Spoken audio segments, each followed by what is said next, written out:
Imagine this. You're living in a quiet, peaceful neighborhood. Children are playing in the yard, and life feels safe. But what if I told you that behind closed doors, there's darkness so deep, it can only be described as chilling? What if I told you that some of the most horrific crimes in U.S. history were committed by children? Kids who you'd never suspect of being capable of such evil. In today's video, we're diving deep into some of the most brutal child crime cases the world has ever seen. From an innocent game turned deadly to a case so cold, it sent shockwaves through an entire community. These stories will make you question everything you thought you knew about crime, justice, and the human mind. What makes these cases so shocking? It's not just the brutality or the shock factor. It's the fact that these children, in moments of rage or twisted curiosity, cross a line most people would never dream of. They didn't just make a mistake.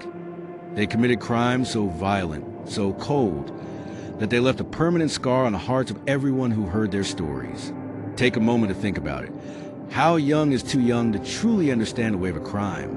And when a child commits something so brutal, who's to blame? The parents, the system, or the child themselves? Today, we'll be uncovering the cases of 5 children who shocked the world. From a 12-year-old's deadly act of violence to a young teen who felt no remorse for the life they took, these stories will keep you on the edge of your seat. But here's the twist. It's not just about the crime itself. It's about what drove these children to such dark, unthinkable actions. So, if you think you've seen it all when it comes to true crime, think again. These cases will make you rethink everything you know about childhood innocence. By the end of this video, you might be asking yourself, can someone that young truly understand the consequences of their actions? Or are they just products of a world that failed them? Stick with me until the end, because the last case will leave you questioning everything. Trust me, you don't want to miss this. Before we dive in, make sure to hit that like button, subscribe to the channel, and ring the bell so you never miss another true crime story like this one. As always, drop a comment below with your thoughts. Let me know which of these cases shocked you the most. Ready to get started? Let's go. Case 1. Christian Fernandez, Florida's youngest murder suspect. In 2011, a case out of Jacksonville, Florida shocked the state and drew national attention. Not because of the brutality of the crime alone, but because of the age of the person responsible. Christian Fernandez was only 12 years old when he was arrested for the death of his 2-year-old half-brother, David. At the time, Christian became the youngest person in Florida history to be charged with first-degree murder. On March 14th, 2011, emergency responders were called to a hospital after David was brought in unconscious by his mother, Bianna Susanna. The toddler had severe head injuries and was unresponsive. Hospital staff noticed signs of blunt force trauma and alerted authorities. Just 2 days later, David was declared brain dead and removed from life support. The investigation quickly focused on Christian. According to police, while their mother was away running errands, Christian had been left in charge of his younger siblings. At some point, he lost his temper and violently shoved or slammed David into a bookshelf. Afterward, he reportedly carried the toddler to a bedroom and left him there, injured and unconscious, without seeking help. It wasn't until hours later that Bianna returned home. Instead of calling for emergency help immediately, she took David to the hospital only after stopping to use a library computer. That delay raised even more questions about the home environment and her role in the tragedy. What made this case even more complex was Christian's troubled past. His life had been marked by violence, instability, and abuse. His stepfather had committed suicide after being arrested for physically abusing Christian. Reports also showed Christian had been exposed to a cycle of trauma, including neglect, violence in home, and a lack of proper psychological support. Despite these warning signs, he had fallen through the cracks of the child welfare system. The legal question was whether someone so young could truly be held responsible for murder. Prosecutors initially sought to try Christian as an adult, facing a possible life sentence. The case sparked heated debate about how the justice system should handle juvenile offenders, especially those with traumatic backgrounds. Eventually, in 2013, Christian accepted a plea deal. He pleaded guilty to manslaughter and aggravated battery. Under the agreement, He would serve a juvenile sentence in a secure facility until his 19th birthday, followed by probation and strict supervision into adulthood. He was released from state custody in 2018 at age 19. The story of Christian Fernandez remains one of the most tragic and controversial child crime cases in Florida's history. It's a case that forces people to ask difficult questions. How much responsibility can a 12-year-old bear? And how many failures, by adults, by the system, and by society, came before the fatal moment that ended a child's life? Case 2, Alyssa Bustamante, the girl who killed for thrill. In 2009, a small town in Missouri became the center of a horrifying murder case. Not because of who the victim was, but because of who committed the crime and why. The case of Alyssa Bustamante shocked the country, not just for its brutality, but for the chilling lack of motive. Alyssa was 15 years old and living in the quiet town of St. Martin's, Missouri. She lived with her grandparents, who had custody of her and her siblings. On the outside, she appeared to be a normal teenager. She was a good student, had friends, and was even involved in her local church. But underneath, Alyssa was deeply troubled. She struggled with depression and had a history of self-harm. Her social media accounts were filled with dark posts about death, cutting, and suicide. On October 21st, 2009, 9-year-old Elizabeth Olton, a neighbor and friend of Alyssa's younger sister, went missing. She had been walking home from Alyssa's house when she vanished.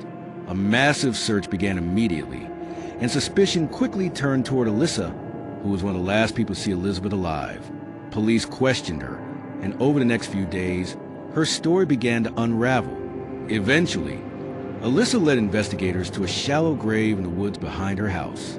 Inside was the body of Elizabeth Olton, buried under leaves and debris.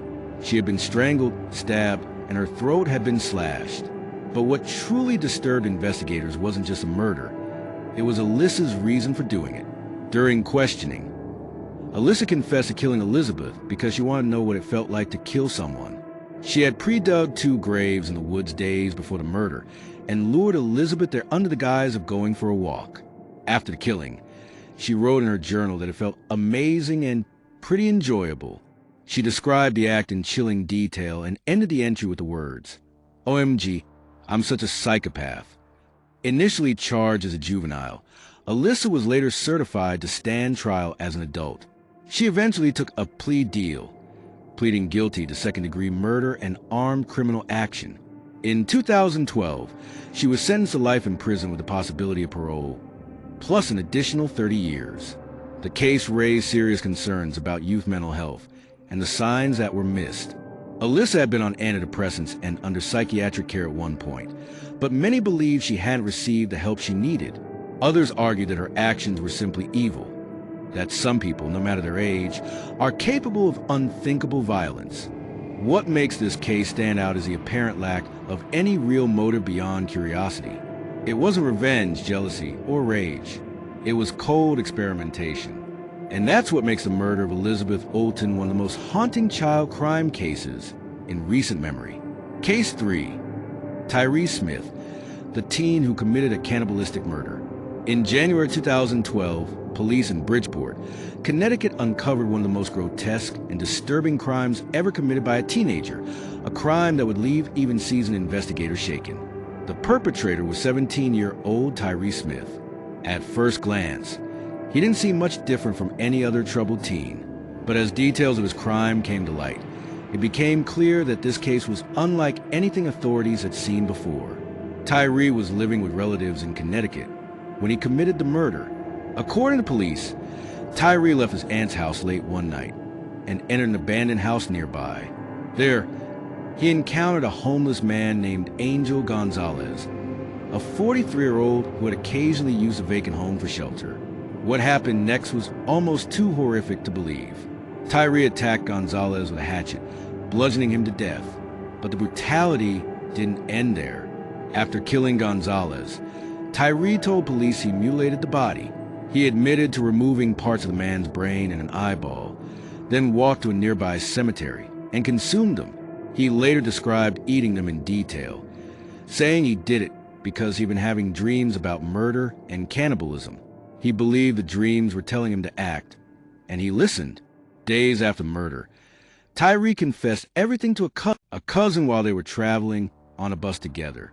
The cousin immediately contacted authorities, who arrested Tyree and began investigating the crime scene.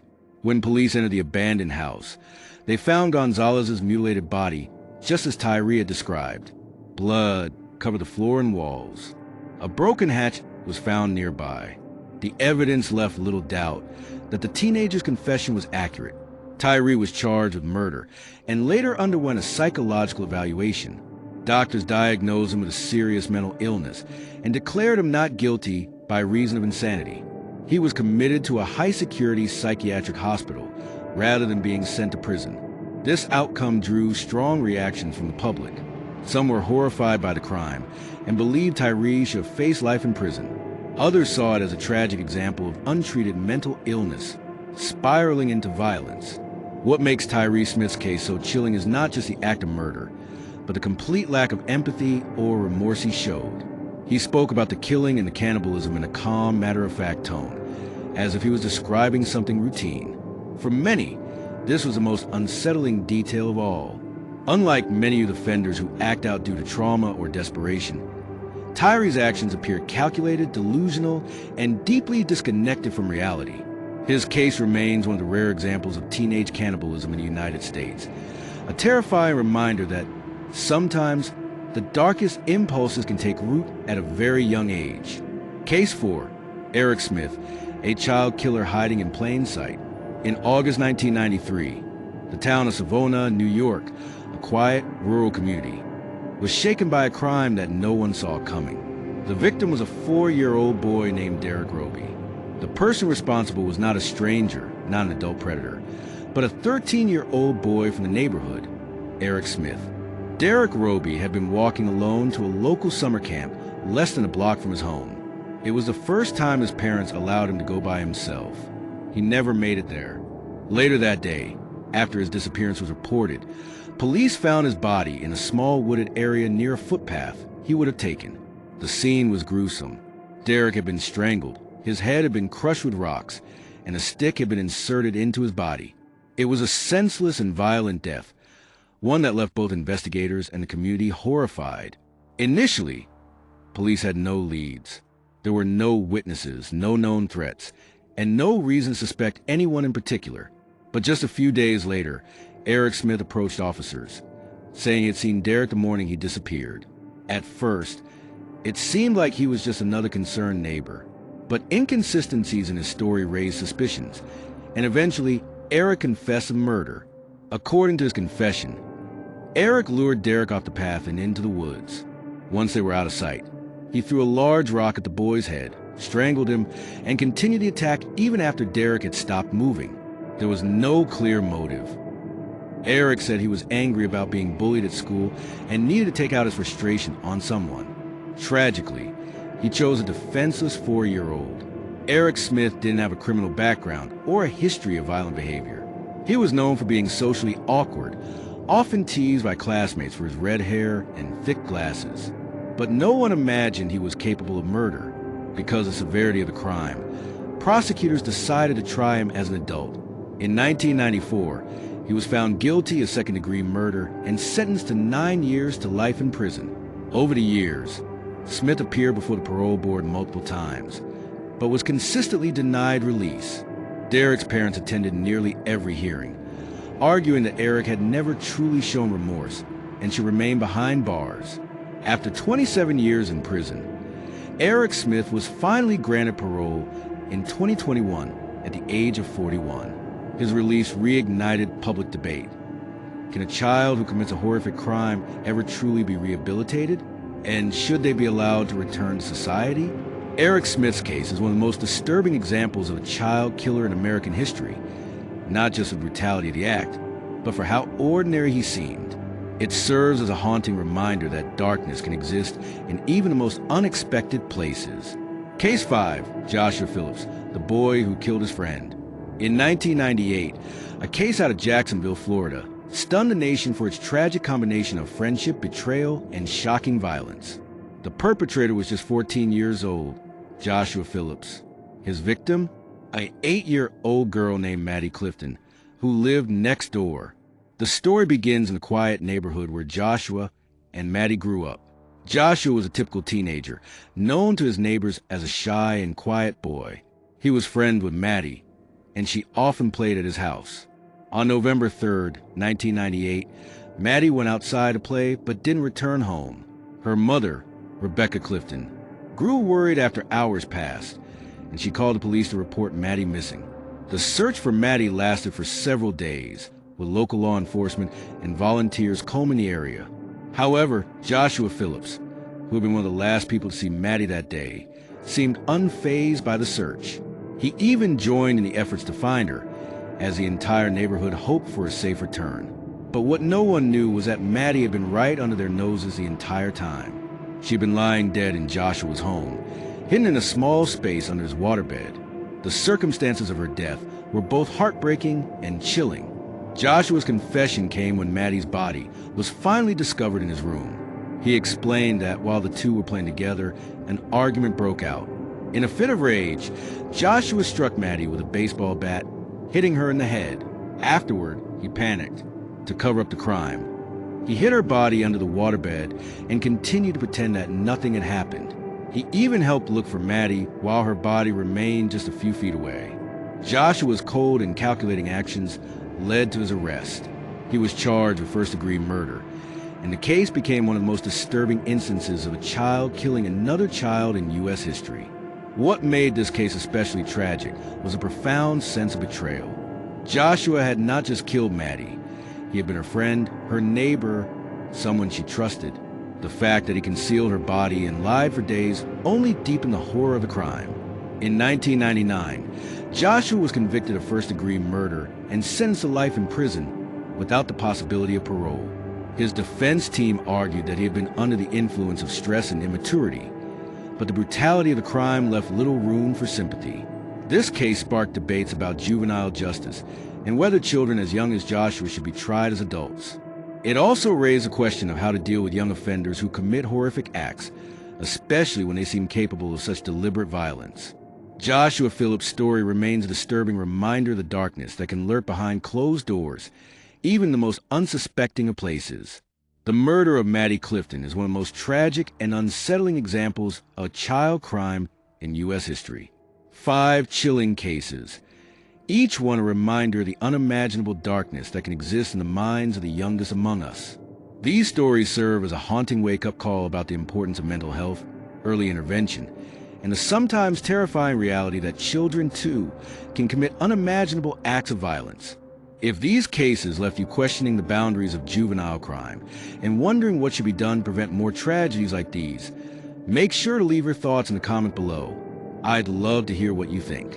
And if you haven't already, don't forget to like this video, subscribe to the channel, and hit the notification bell so you won't miss any of our upcoming true crime stories. We have a lot more chilling, unsolved mysteries and criminal cases to uncover. Stay curious, stay safe, and as always, stay vigilant. Thanks for watching, and I'll see you in the next video.